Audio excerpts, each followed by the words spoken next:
Morning, guys. Metro Drive. So, when is enough enough? And what I'm talking about is everybody's got a breaking point that will cause them to take action towards one thing or another, right? So, everyone's got a breaking point of when they might get fed up with being overweight and they're like, that's it. I've hit this number. Enough's enough. Or maybe they get that call from that doctor that's like, if you don't lose weight, it's not going to look super great for you.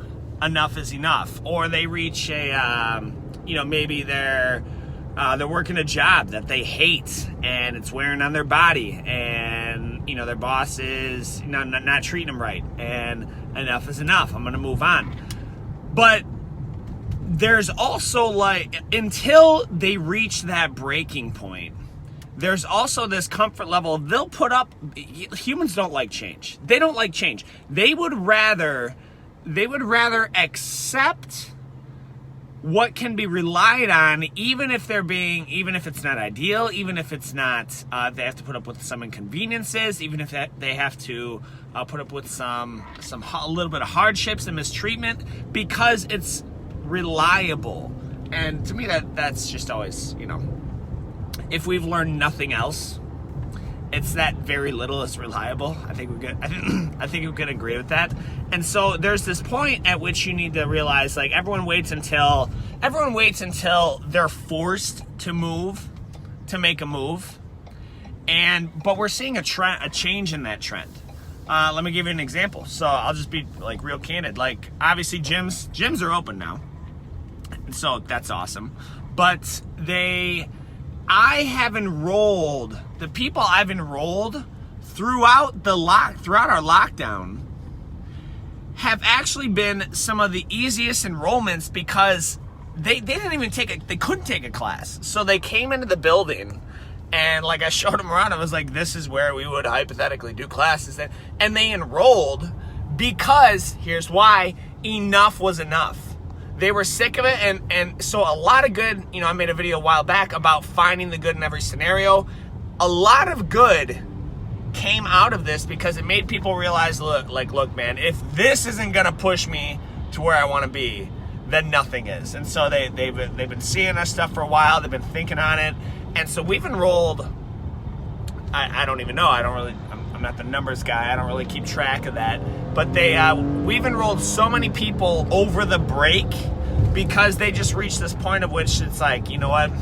Enough's enough, man. I want to actually learn. I don't want to be vulnerable anymore. I want to learn self-defense. I want to get my mind right. That's honestly, that's honestly the main reason people are enrolling. They're like, I just need I need the mental health now.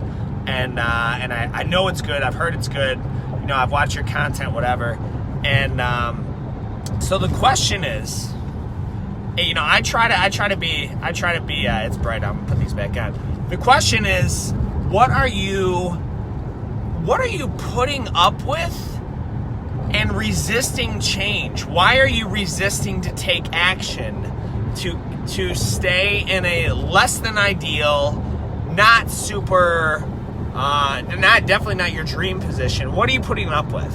And why are you putting up with it? Are you waiting for things to change? If you're in a certain position for so many months, weeks, years, whatever, you have to be real with yourself and realize that if it hasn't changed yet, it's not gonna change. The definition of insanity is doing the same thing over and over again and expecting different results. So if you think this year I'm going to lose weight because I mean it this year. Well, that's not really an answer. What are you actually doing to lose weight? This year, I don't want to be depressed, so I'm going to take action. And I mean it this year. Well, you may have good intentions, but what is your action plan? And so, guys, I would just encourage you to take action on that. And if that means, look, I'm not here to sell you anything. The sun is bright. I'm not here to sell you anything, but if, I just know firsthand the account of Jiu-Jitsu, and I've seen it not only in my own life, but in others. But if Jiu-Jitsu is not your thing, find your thing. Just take action. I don't want to see anybody look back on their life and the decades that went by at the snap of a finger and be like, man, I wish. Guys, I'm Coach David with Metro Jiu-Jitsu. As always, I will definitely now see you on the mats.